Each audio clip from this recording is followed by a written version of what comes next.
Thank you for joining XR India's first AR/VR focused podcast. And today I'm delighted and honored to have with me Raksha Rao, who's the co-founder and CEO at Parjanya Creative Solutions, which is a startup based out of Bangalore.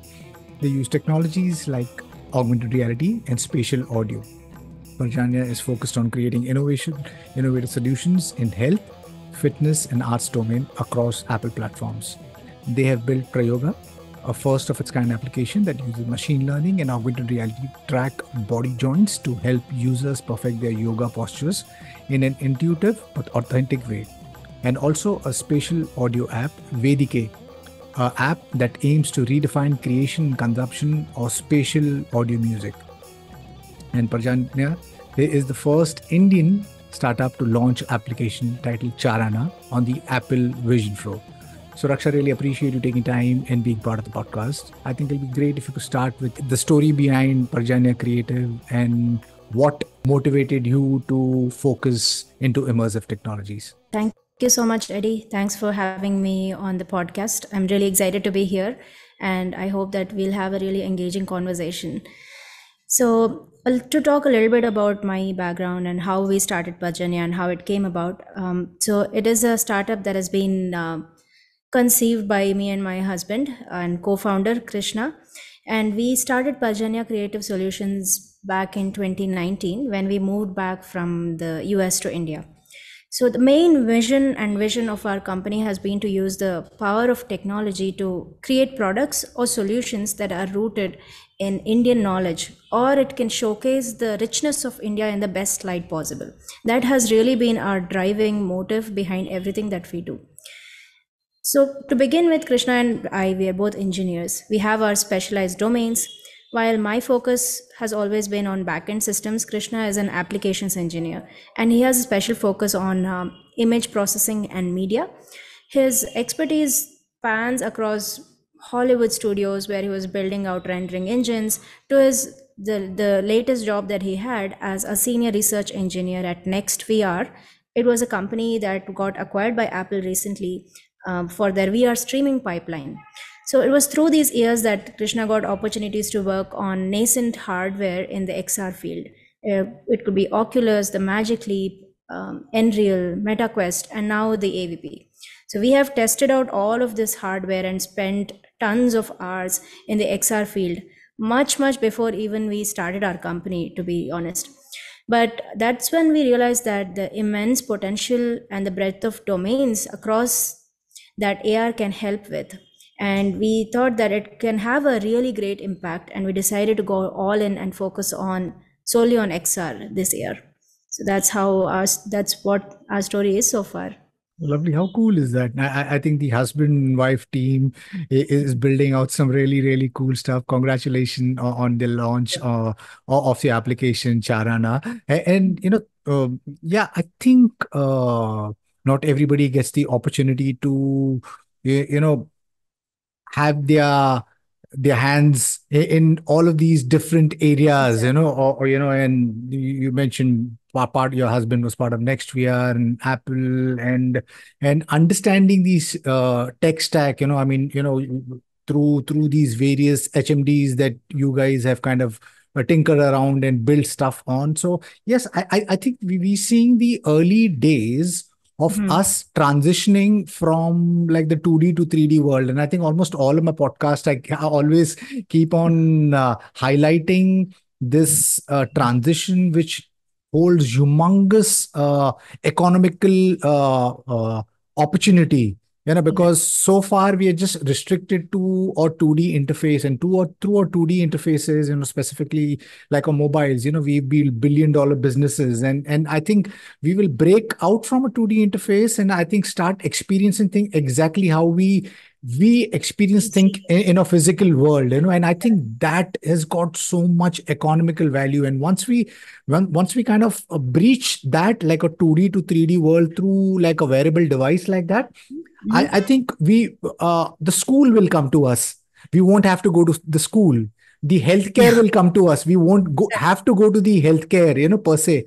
The offices where we actually go out to work, and there is so much of carbon footprint, all that could be controlled. We the offices could come to us. We could be sitting at a comfort of a home, and this healthcare and education and work could be, and even playing games. I mean, it could be done through these wearable devices where we could touch feel the virtual world. So exciting space that we are on.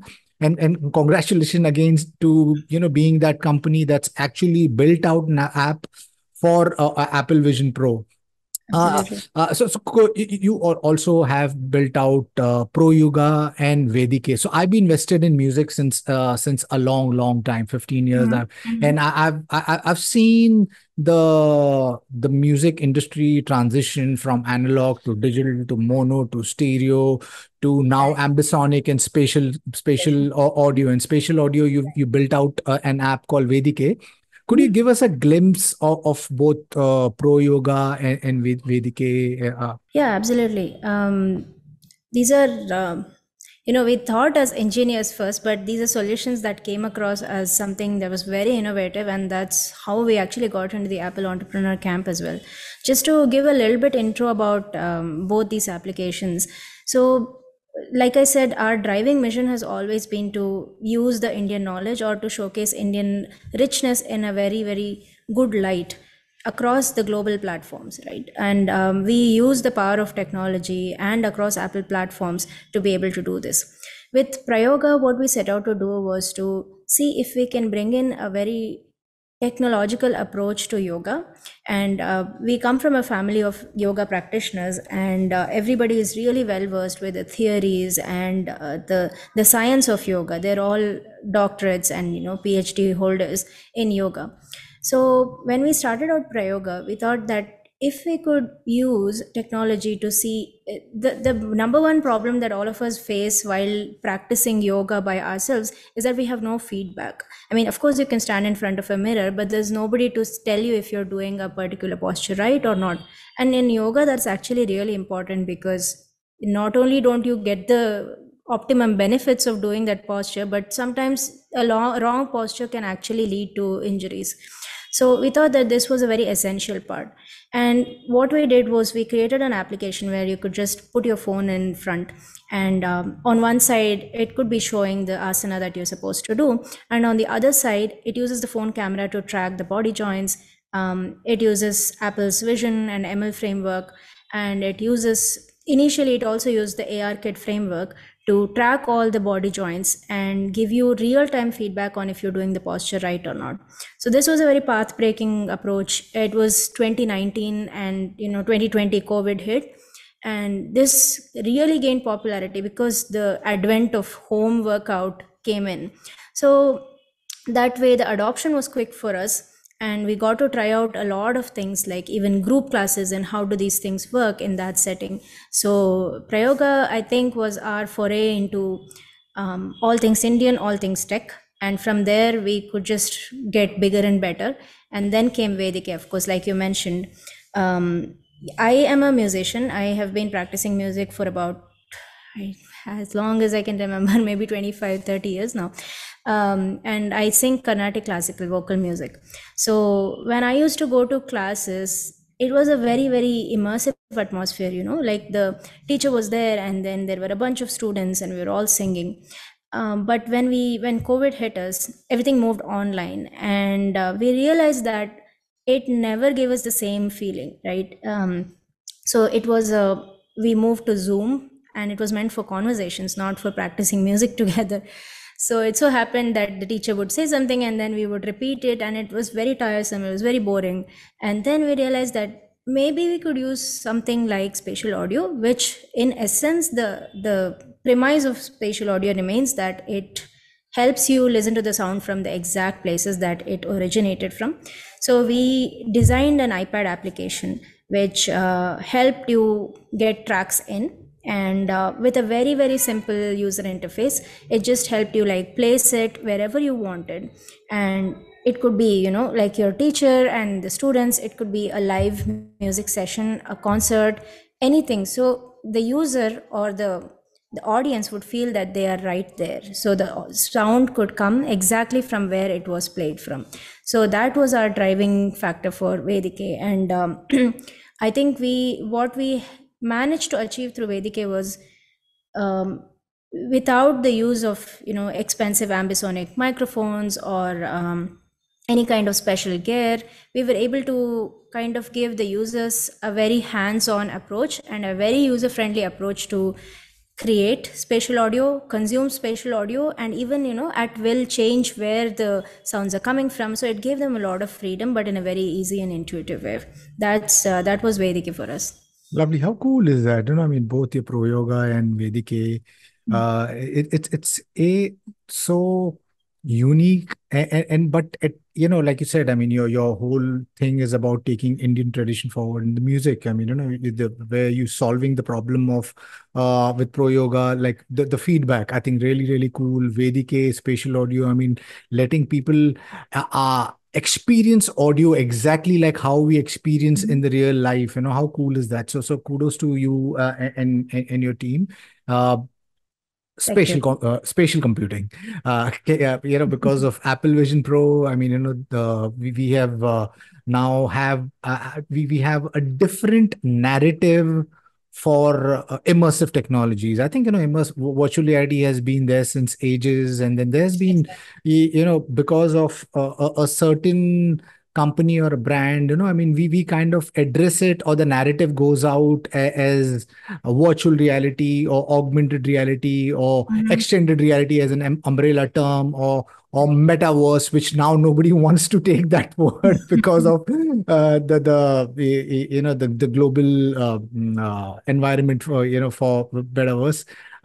The spatial computing, it's the next hot, I mean, topic, because of Apple Vision Pro. Could you Yeah. kind of explain this concept of spatial computing and its impact on industries, and how do you envision it shaping the future? Yeah, I think, like you said, it's been around for a long time, but now the conversation has turned into a different light, right? We are going to talk about it in a very different way and a different perspective that the Apple Vision Pro has brought in. So I mean, we've seen the AR, VR, XR industry from go through a very interesting journey, right? So it has been there with B2B, it has been there with B2C. VR in particular actually found a lot of enterprise use cases like simulations or trainings, and AR went on the end customer route where you could have retail experiences or e-commerce, public spaces, everybody experimenting with AR, and of course the popular games like Pokemon Go. And the gaming industry benefited so much from both of these fields. And I think VR interestingly also took a very interesting turn with the entertainment industry when they took a great interest in this medium, and we saw an onslaught of 360 content, VR content, by like large media houses and even entertainment professionals. But this point, what we are seeing right now, the era of spatial computing, is a very interesting one, because they have, the pivotal moment here is the kind of hardware that they have bought.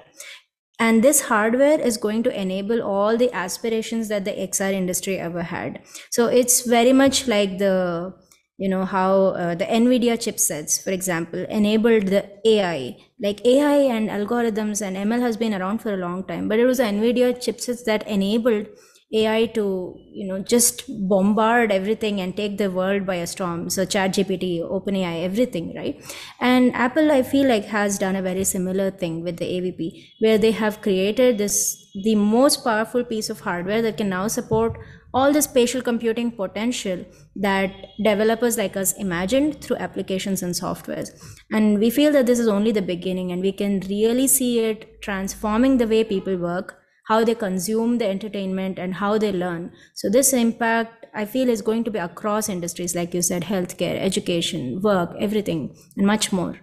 So yeah, it remains to be seen for sure. I think we in such early days, and this miniaturization of technology is going to play such a huge role, and obviously the convergence of technologies. When we are able to possibly have a head wearable device, possibly as light as this, I think that's when things will really, really accelerate. And I believe that could be possibly the third generation of AV Pro or something like that, maybe third or fourth generation. But yes, I think we in an exciting point of time. And I urge all my listeners, whether it's consumers or whether it's enterprise, I think they should get their hands dirty. I mean, start tinkering around with this, because these are very early days, and that 2D to 3D transition is gonna open up so much of economical benefits, and anybody who gets into it right now will be able to safeguard their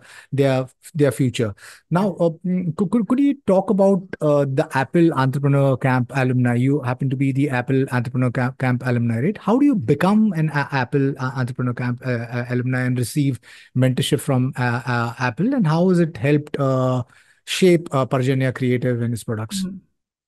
Yeah, this is it's a very prestigious program, and I think that being in the ecosystem has definitely helped. So we are mostly largely solely focused only on the Apple ecosystem. And like we said, we started off with Prayoga and Vedike. So the Vedike was the one that actually caught the attention of the eCamp folks. So we work very closely with the Apple Accelerator, and we are down here in Bangalore.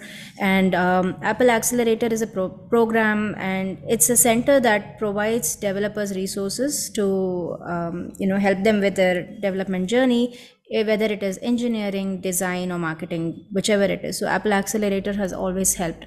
But when we came up with the concept of Vedike, I think it was a very, very innovative one, and it used and pushed Apple's tech capabilities to the most. So I think that was one of the main reasons why we got chosen. And this is the one for the female entrepreneurs. So we were, in fact, one of the 11 companies chosen across the world, and the only one from India to be participating in the Apple eCamp.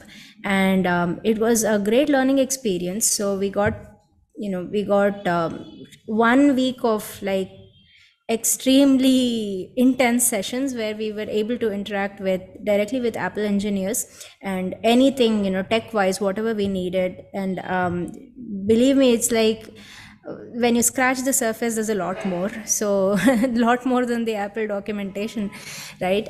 So, and like I said, we like to push the potential to the maximum. So we were asking them questions that I think it was a very mutual process where we were trying to push the platform, and they were trying to help us the best that they could. So engineering was a big thing, and design, like as everybody knows, Apple is so design centric and user centric. So we got to speak to some of the best minds at Apple about design. So they took personal time to review the app and give us like very thorough feedback on what our UX looked like, what our UI looked like, and how it could be more and more towards the Apple user-centric approach. So that was a very, very invaluable learning process, because I think it sets the tone for all the products that we build, and it's very first principle oriented. So I think that learning, we have carried it forward across our products, and that is something that we don't even have to now think that okay, so this is not an afterthought anymore. So it goes into the development process for us. And the marketing is a third quarter where I think they help. So Apple's marketing team, and the team that prepares all of their execs for the different keynotes and everything, they are the actual ones who come and help you out to prepare your pitches. And it again, like, it really helped us in preparing our pitches when we were, let's say, talking to investors or our end customers. And in this case, we also collaborated with a lot of music industry professionals. So all of that really helped us and gave us the marketing push that an indie development company needs. So we're not a big firm, so we really need all the marketing help that we can get. So that definitely pushed us in the right direction. Yeah, Yeah. how cool is that? I mean, when you're getting like support from such a iconic company, and also the executives who are like I mean, getting their value and suggestions, Yeah. I'm sure is gone a long way. And I think what I take from this conversation is that, I mean, I speak to a lot of these startups, and these startups, I think, at least from India, are trying to build out products which are already there in the West, or trying to maybe create some kind of a copy of stuff. What I see unique from Parjanya is that you guys are taking what's there, what we understand the best, or core, or nature, or Indianness, or tradition, culture, and taking that, I mean, in a very unique lens. I think that's so very cool, and I hope the listeners understand this, that India has got so much culture, tradition, beauty. I think if we take things out of that, and package it in, possibly, like you said, like a first principles thinking, like something extremely unique, then I think we'll truly be developing not just services but also products, maybe hardwares, because I think India is known, especially for the last couple of years, because of its software capability or engineering capability. And I think, I mean, it's about time. I mean, if we take this unique perspective, I think we'll also be known for our products, which is, I mean, globally. So, Charana, I mean, the first of its kind app from India. Can you talk about the app? And will be great if you can provide some insights, maybe the technical architecture tool sets used to build the app, and including the SDKs and, development environment. Yeah, absolutely. I think that was a really great segue into what Charana is, and I think you kind of touched upon the why part of why we built Charana. To be frank, so like I keep saying this over and over again, we are really passionate about India and what it holds, the potential and the richness of our traditions and culture. So it was a very personal reason. So we came back in 2019 and we wanted to just see India. Like we've both of us moved out when we had just finished our engineering degrees, and we really wanted to see more of the country. And being in South India, temples are something that we often go to, and it's just part of who we are, right? And when we went there, we would usually take these guides or people who could tell us more about these places. And the stories were fascinating. I mean, just there's no words to it, right? The stories were really fascinating, the architecture, the history behind it, and the people who came and did all of this work. And that's not like just 100 years ago. It's like 500,000, 2,000 years ago. So the history and culture of India dates back way past all of us and whatever we have done. So we felt like there are these stories that need to be told. And the being technologists at heart, we thought that we could really help make a dent in the universe if we can bring these to light, with the most cutting edge technology. And that's really how Charana was born. So we wanted it to be a very reimagined storytelling experience where people, they just don't watch a movie, they just don't learn about a place, they just don't learn about India, but they actually get to immerse themselves, soak themselves into the entire history and the narrative of what India is. And with that sole mission, we started out building Charana. And we decided to focus on three things in particular: the heritage, the culture, and the nature. And by nature, I mean the landscapes of India and the diversity that it allows for us to see. So that's how Charana began. And I mean, the concepts and the concepts of XR or the concepts of spatial computing, we already knew about it. But when the Vision OS SDK was launched in the Apple WWDC conference last year, that was in June, that was when we embarked on the journey of developing Charana. And we knew a few things, like it had to be a storytelling experience. So obviously we were getting into the content game right now. And it had to be technically sound, in the sense that we were trying out a lot of different technology for the very first time, so there were a lot of unknowns and we would have to work through that. And we also knew that like we would have to collaborate across domains, so it was not just a software engineering endeavor anymore.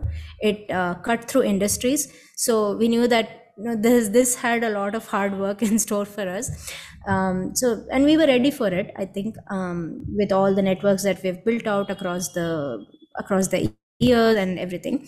So we started off again, like tech stack wise, it's mostly the Vision SDK, Swift UI. That's what we've been using. It's purely built on Apple platforms, and everything 3D, everything that we have there is either through Reality Composer or Reality Capture. And we have really, I'm really happy to say this, like we have really embraced AI in this point. Chat GPT, Blockade Labs, and 11 Labs for all the voiceovers. We really embraced AI here. And yeah, so that's how we started. And like there are these things that we focus upon in Charana. Like we have 4 different kinds of formats that we support. One is a stereo video, or the 3D videos, or spatial videos, like how Apple likes to call it. And then we have the immersive 180, which is like you see it and you're immersed in this environment. It's not 3D, but it's immersive. And then there's the generic 360 environment, which is how the VR world, like it's a fully immersive environment. And then the fourth one is the 2D format. So we offer all of these, and in all of these formats we have all the domains that we mentioned: heritage, culture, and nature. So that's how we started. Yeah, Right. happy to get into more details. So I think it'll be nice if you can break down how I mean, what is this app gonna be about? Because it seems too broad, too vast. Because what I hear from you is that you're using different formats, right, from 180 degrees to 360 degrees to 360 virtual reality. So I have produced and directed India's first stereoscopic VR horror short film back in 2016. We had built out a 16 camera rig when Nice. Google and Facebook had built out a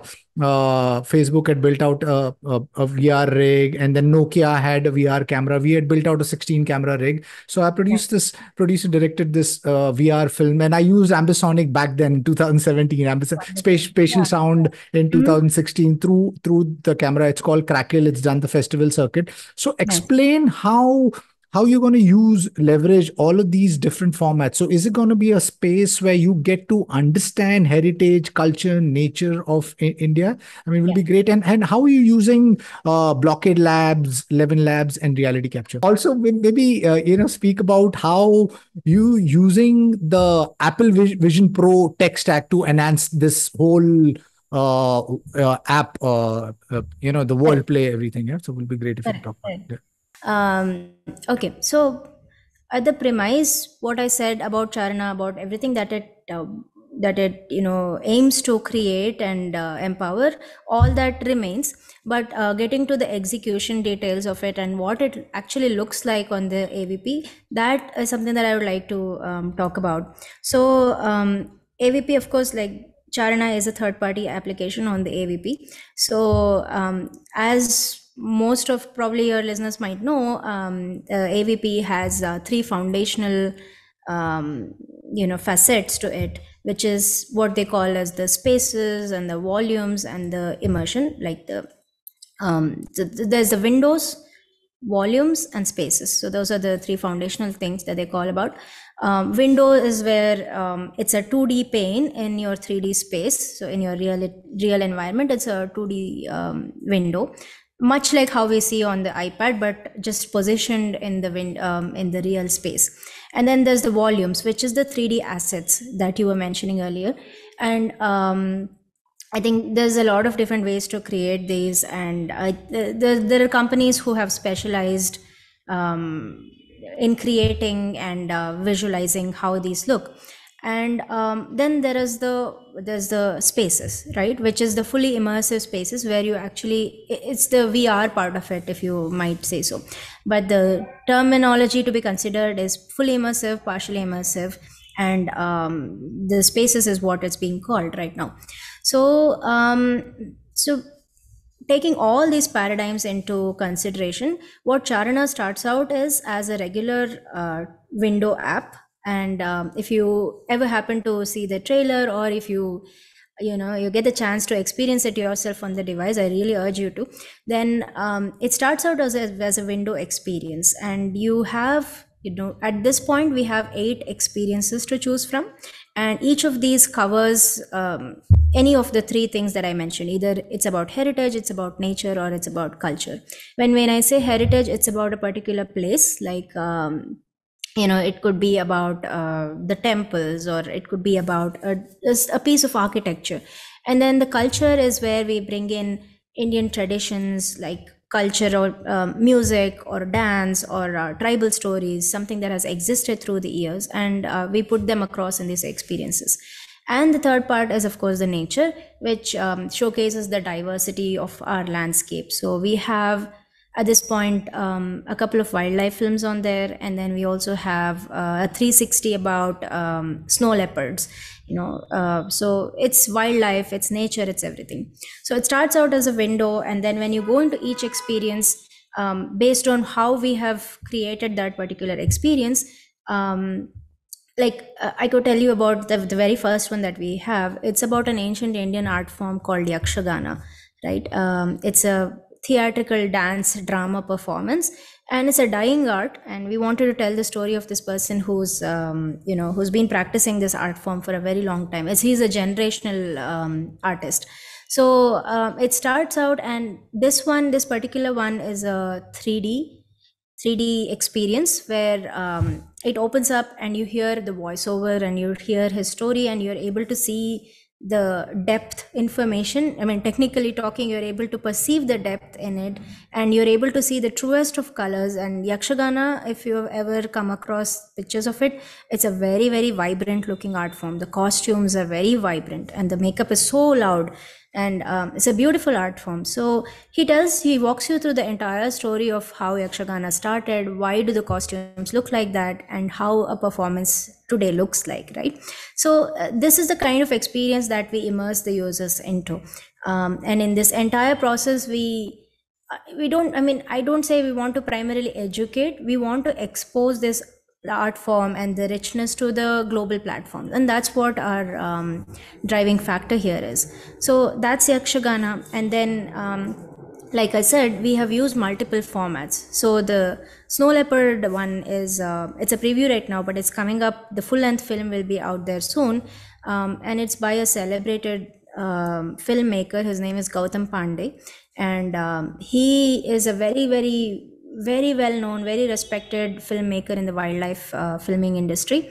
And this particular movie actually was it was a very expensive endeavor, and he's gone to really great lengths. And he went to the valley of Himalayas, and he stayed there, and he was like the very first one in the entire world to put a 360 camera and inside a camera trap, right? So it's a exhilarating shot if you get to see it, like where they wait and wait and wait, and then finally there's a point where there is a ibis kill that happens, and the snow leopard comes so close to the camera. There is a cub which even licks the camera, as is like a invaluable shot, right? And you get to experience that in full glory in the 360 environment of the Apple Vision Pro. It's like full high res, and you get to experience, you feel like you're right there. And I think that's like a prize shot for us. So yeah, that's just touching a little bit upon what a few different things that we are doing through Charana. But you get the sense that we are exploring all these different formats to showcase the different genres that we have chosen to showcase through Charana at this point. Lovely. How cool is that? I'm so very excited to look, to check this out. Sounds so superbly exciting. And yes, taking the user and putting them through, experiencing these things which they have never experienced in their life, or preserving a dying art format. These are such cool things. So I'm gonna make it very quick. The last few questions. Sure. Have there been some learnings or insights gained from developing Charana that you would like to share with other developers? And since you have used AI, Yeah. in your husband's doing a lot of machine learning and AI, uh, can you talk about how you see this uh, going forward? This convergence of AI into spatial computing. Yeah, that's a very interesting question. I think we did touch upon a little bit of how we've embraced AI into the entire workflow. So, like I said, Charana has been a very content heavy app, and it has kind of gone beyond the regular the regular software engineering perspective that we've all come from. And so we've had to collaborate across domains. So we work with filmmakers, we work with producers and camera rentals, and to name it, like just sound studios, everything. And here's where AI really helped us in, let's say, building out scripts. That's of course the chat GPT part of it. And then we've built a lot of custom environments, and Blockade Labs really helped us get started on that part. But we really took it. I mean, one of our team members did a phenomenal job at creating this custom environment. He created that in Blockade Labs, got that into the Reality Composer, wrote custom shaders to make it really magical looking. And again, like, urge you to take a look at it in the device.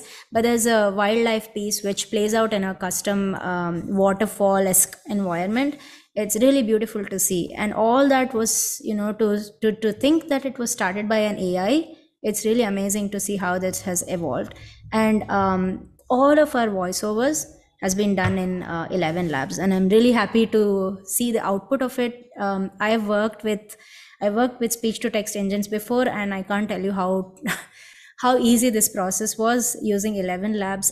They have different accents, and the emphasis. It's really amazing, and very transformational. And that's speaking from the end consumer part of it. But how we perceive AI going into spatial computing is, we've worked very closely with companies who are building out, like, these kind of models where, especially for us, right, we are not portraying something that's already out there. We are showcasing something that's very specific, so it has a very in-depth inherent knowledge that is not out yet. So we're working with AI companies to see if we can build out custom models that go through all of this, like, very custom knowledge and subject matter that we have, and see how it can, even it can enhance the value of our offering. So for example, if you have yakshagana, and then there's a lot of written material about yakshagana, so we have a custom LLM that's going to scrape through all of this data. And we are, in our roadmap, we have something like a guide coming up where you can ask conversational questions like, when was yakshagana started, and then AI would be able to help you out in understanding it, just like how a real person can, when you just, when you're getting introduced to a very new subject and you're curious to know more about it. Some things like this. And of course, AI, and I think it's going to be very empowering to the developers as well as the users in how we can make use of it, as long as you can separate fact from fiction. So I think this is going to be an interesting convergence, like you said, of technologies with AI coming into spatial computing. Right. Yeah. I think there's so much fantastic things happening. And I think this convergence of technology is going to play such a huge role. Blockade Labs, I mean, does just text to 3D, 11 Labs does text to audio. And I think we'll be sitting in a fantastic point of time where I think we need to leverage these tools to enhance uh, our work, or what we do, and I think we're sitting at a fantastic point in time, rather than looking at this AI as an existential threat, which Yeah. sometimes it is a narrative. I think we should look at it as a partner And to, enabler. yeah, Yeah. enabler to, build and grow and experience, and so fantastic point of time. So Raksha, really appreciate you taking time being part of the podcast. I think wish you the very best. Looking forward to experience Charana in an AV Pro. Uh, My last question: what's the your roadmap for Parjanya Creative? What comes next for you?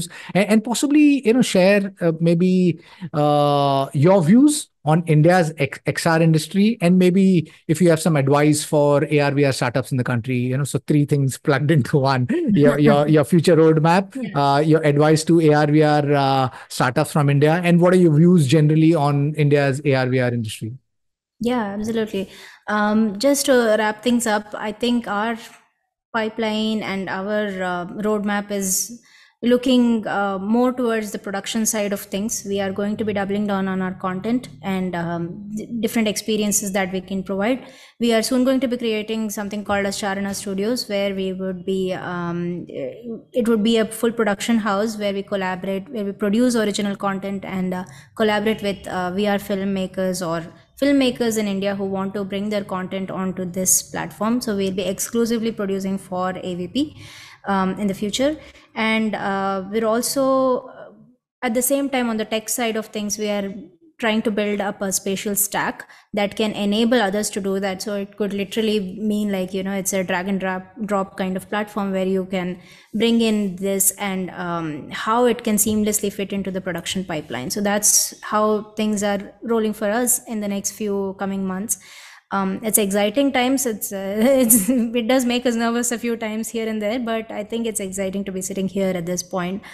And with regards to how the Indian spatial computing AR VR industry looks like now, I think it's very nascent. It's at its very nascent stages, and we talk to filmmakers and all these entertainment professionals who say that they have bought the sorry, a best of gear and they've experimented with the best of cameras, and they at some point they even produced all these VR films, but they gave up because there was a lack of hardware support. So we think that that's going to be a big game changer right now. So, and of course there's a big enough market for enterprise AR apps and features, and we feel like with the advent of Apple Vision Pro, I think the market will realize this potential and people will start betting on spatial computing again. So we are waiting as much as you are, and probably your listeners are. We are a little bit more bullish on this side, but yeah. So it's going to be an exciting few months and years to come, hopefully. And I think your question was also about any advice that we see for the AR VR industry. Like one thing, I think at the bottom of everything is passion. Like this is a very new medium, so there's going to be a lot of struggles in the path. But the only way it can be enjoyable is if you enjoy the process of it. It's not been an easy thing for us because the AVP never came to India during the development process, so we've had to fly out of the country to test it, and there's a lot of challenges that has come across, and filming for this kind of a media, which is like stereo video, everything is so new. But even though it's come with its set of struggles, but we've only enjoyed it because we enjoy the process and we enjoy the medium that we're working with. And there's a lot of times that we have had ideas, but yeah, that's one more thing that like we might think it's great, but we always have to think about the end consumer as well. We've given up a lot of ideas because we felt like the end consumer wasn't simply getting it right. So that's one thing, like always keep like who's your target customer in the mind and then develop accordingly. The third thing, invest in a good machine. These are crazy things that that render at high speeds, require a lot of memory, require a lot of hardware. So invest in a good machine. We've got the best of Mac Studios and everything, and we can't begin to tell you like how much of an asset it was. But it's expensive. The initial investment is expensive, but it is really invaluable in terms of how smooth it can make your workflows. So all of that, and then yeah, we're really excited. And to all the listeners that you have on the podcast, if anybody is interested in spatial computing, we're really trying to build a community of enthusiasts here in India, and we love to connect. So yeah, definitely. So exciting times for sure. Yep. I got into virtual reality somewhere around 2016-15, and at that point in time I dreamed about having an application which serves immersive content for the Indian audience, which is local in nature. And here we are in 2023. Parjanya is doing that, and more power to you guys. And I hope that Parjanya becomes that app which becomes a one-stop source for Indian content, for the global world. So we wish you the very best. And to my listeners, if you like what you see in here, then please press the subscribe button. And until next time, see you guys. Bye-bye. Thank you. Thank you. Really appreciate it. Thank you, Eddie. Thanks for having me on the podcast. It was a pleasure. Thank you so much.